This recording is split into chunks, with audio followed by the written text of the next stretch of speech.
Assalamualaikum warahmatullahi wabarakatuh. Perkenalkan, nama saya Saidah Fakrunisa dengan NIM 1806931 dari kelas 6 BPGSD. Video ini saya buat untuk memenuhi salah satu tugas ujian tengah semester mata kuliah perencanaan pembelajaran di sekolah dasar dengan dosen pengampu Bapak Dr. Andes Acatuswan MPD dan Bunda Gia Nikawanti SPSI MPD. Di sini saya akan mereview materi perkuliahan dari pertemuan ke-1 sampai pertemuan ke-7.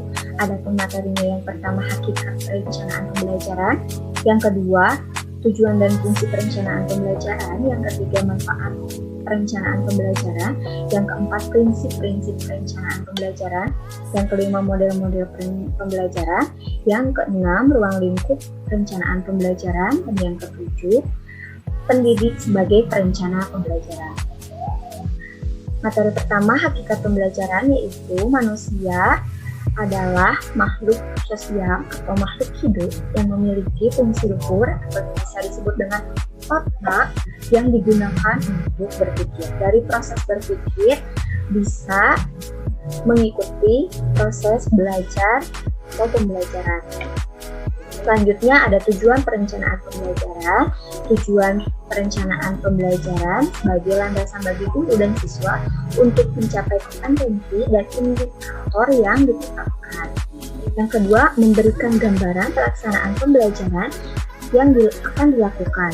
Selanjutnya, memberikan pengaruh terhadap pengembangan individu siswa karena disusun menggunakan pendekatan sistem. Selanjutnya ada fungsi perencanaan pembelajaran. Yang pertama ada fungsi kreatif, yang kedua ada fungsi selektif, yang ketiga ada fungsi prediktif, yang keempat ada fungsi komunikatif, ada fungsi inovatif, dan ada fungsi akurasi. Selanjutnya ada manfaat rencana pembelajaran.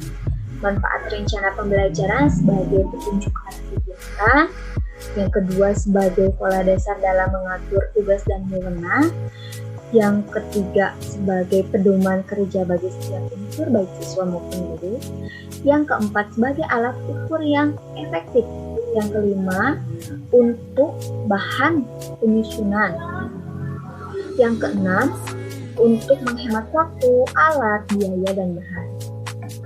Selanjutnya ada prinsip-prinsip pembelajaran. Yang pertama ada prinsip keterlibatan siswa secara aktif, yang kedua ada prinsip konseptual, yang ketiga ada prinsip keragaman media dan sumber belajar, dan yang keempat ada prinsip pengembangan kemampuan berpikir kreatif, kritis, serta inovasi pada peserta didik. Selanjutnya ada model pembelajaran. Ada model pembelajaran cooperative learning, model pembelajaran conceptual teaching and learning atau CPL, ada model pembelajaran problem based learning atau PBL, ada model pembelajaran project based learning atau PBJL, ada model pembelajaran direct atau model pembelajaran langsung, dan ada model pembelajaran empiric. Selanjutnya ada ruang lingkup perencanaan pembelajaran, terbagi menjadi dua, yang pertama teoritis dan yang kedua praktis. Ruang lingkup perencanaan pembelajaran teoritis meliputi 6 komponen.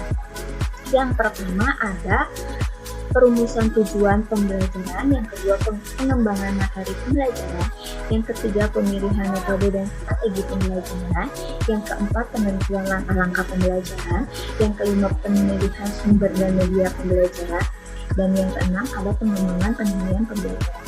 Sedangkan ruang lingkup perencanaan pembelajaran praktis meliputi 5 komponen, yang pertama program tahunan, yang kedua program semester, yang ketiga silabus, yang keempat RPP, dan yang kelima KKN.